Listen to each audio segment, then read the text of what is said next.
Matthieu, chapitre 13. Ce jour-là, Jésus sort de la maison et il va s'asseoir au bord du lac. Des foules nombreuses se rassemblent autour de lui. C'est pourquoi il monte dans une barque et il s'assoit. Toute la foule reste au bord de l'eau. Jésus enseigne beaucoup de choses aux gens en utilisant des comparaisons. Il leur dit: Le semeur va au champ pour semer.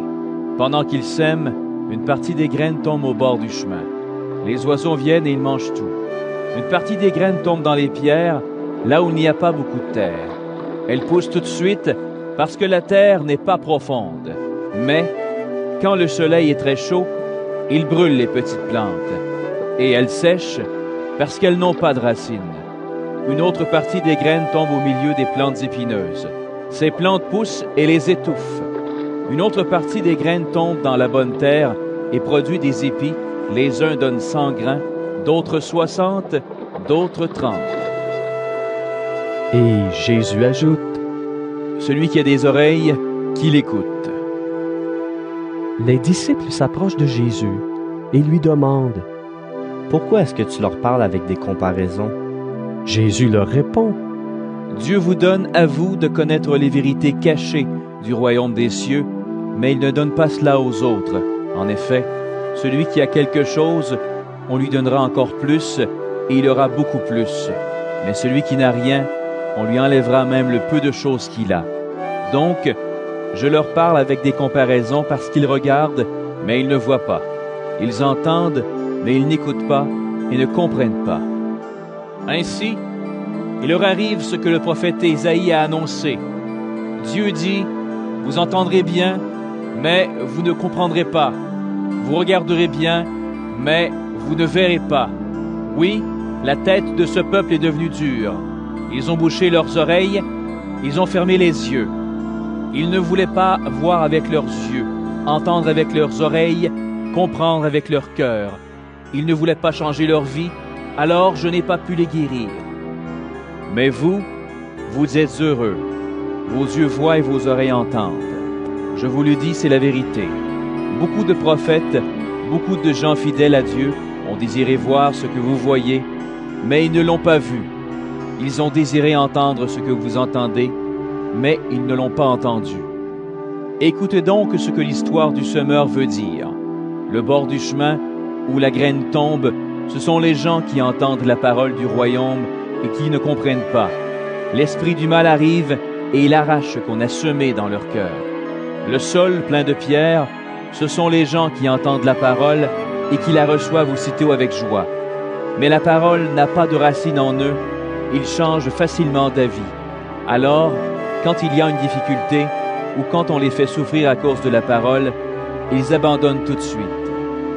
Le sol couvert de plantes épineuses, ce sont les gens qui entendent la parole, mais qui s'inquiètent pour les choses de ce monde. Ils cherchent de fausses richesses. À cause de cela, la parole est étouffée et elle ne produit rien. La bonne terre, ce sont les gens qui entendent la parole et qui comprennent. Ils donnent des fruits, les uns 100, d'autres 60, d'autres 30. Jésus utilise pour eux une autre comparaison. Le royaume des cieux ressemble à ceci. Un homme a semé du bon grain dans son champ. Une nuit, pendant que tout le monde dort, son ennemi arrive.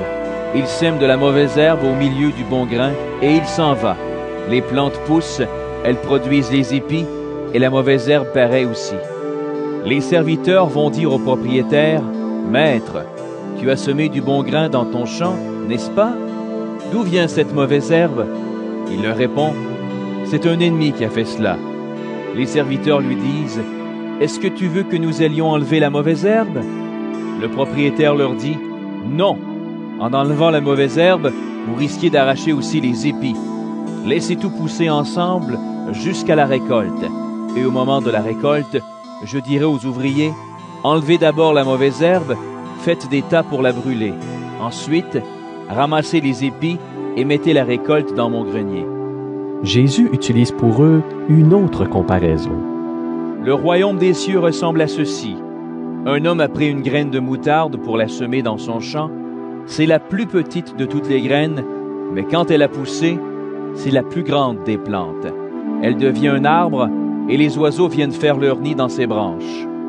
Jésus utilise pour eux une autre comparaison. Le royaume des cieux ressemble à ceci. Une femme prend de la levure et la mélange à 25 kilos de farine, et toute la pâte lève. Tout cela, Jésus le dit aux foules avec des comparaisons.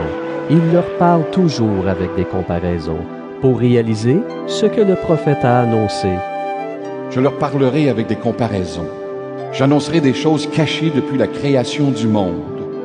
Alors, Jésus laisse les foules et il s'en va à la maison.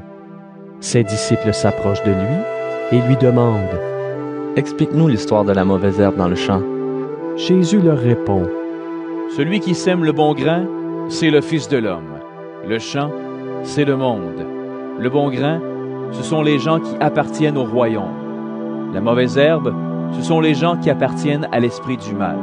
L'ennemi qui a semé la mauvaise herbe, c'est l'esprit du mal. La récolte, c'est la fin du monde. Et les ouvriers, ce sont les anges. On a ramassé la mauvaise herbe pour la brûler dans le feu. Eh bien, la même chose arrivera à la fin du monde. Le Fils de l'homme enverra ses anges. Ils enlèveront de son royaume tous ceux qui font tomber les autres dans le péché et tous ceux qui font le mal. Ils les jetteront dans le grand feu. Là, ces gens pleureront et ils grinceront des dents. Mais ceux qui sont fidèles à Dieu brilleront comme le soleil dans le royaume de leur Père. Celui qui a des oreilles, qu'il écoute. Le royaume des cieux ressemble à ceci. Il y a un trésor caché dans un champ. Un homme trouve le trésor et il le cache de nouveau. Il est plein de joie, il va vendre tout ce qu'il a et il achète ce champ. Le royaume des cieux ressemble encore à ceci. Un marchand cherche de belles perles. Il trouve une perle qui a beaucoup de valeur. Alors, il va vendre tout ce qu'il a et il achète la perle. Le royaume des cieux ressemble encore à ceci. On jette un filet dans le lac et il ramène toutes sortes de poissons. Quand le filet est plein, les pêcheurs le tirent au bord de l'eau. Ils s'assoient. Ils ramassent les bons poissons dans des paniers et ils rejettent ceux qui ne valent rien. À la fin du monde, ce sera la même chose. Les anges viendront séparer les méchants et les justes. Ils jetteront les méchants dans le grand feu. Là, ils pleureront et grinceront des dents. Jésus demande à ses disciples: « Est-ce que vous avez compris tout cela? » Ils lui répondent: « Oui. » Jésus leur dit: « Un maître de la loi qui devient disciple du royaume des cieux, voici à qui il ressemble. Il est comme un maître de maison qui tire de son trésor des choses nouvelles et des choses anciennes. » Quand Jésus a fini d'enseigner avec ses comparaisons, il quitte cet endroit. Il va dans la ville de Nazareth, où il a grandi, et il se met à enseigner les gens dans leur maison de prière. Ils sont très étonnés, et ils disent: « Qui lui a donné cette sagesse? Qui lui a donné le pouvoir de faire ces miracles? » Pourtant, c'est bien le fils du charpentier. Sa mère s'appelle Marie, et il a pour frères Jacques, Joseph, Simon et Jude. Ses sœurs vivent toutes chez nous. Alors, qui lui a donné cette sagesse et ce pouvoir? Et cela les empêche de croire en Jésus. Jésus leur dit: « Un prophète est respecté partout, sauf dans sa ville et dans sa maison. » À Nazareth, Jésus ne peut pas faire beaucoup de miracles, parce que les gens ne croient pas.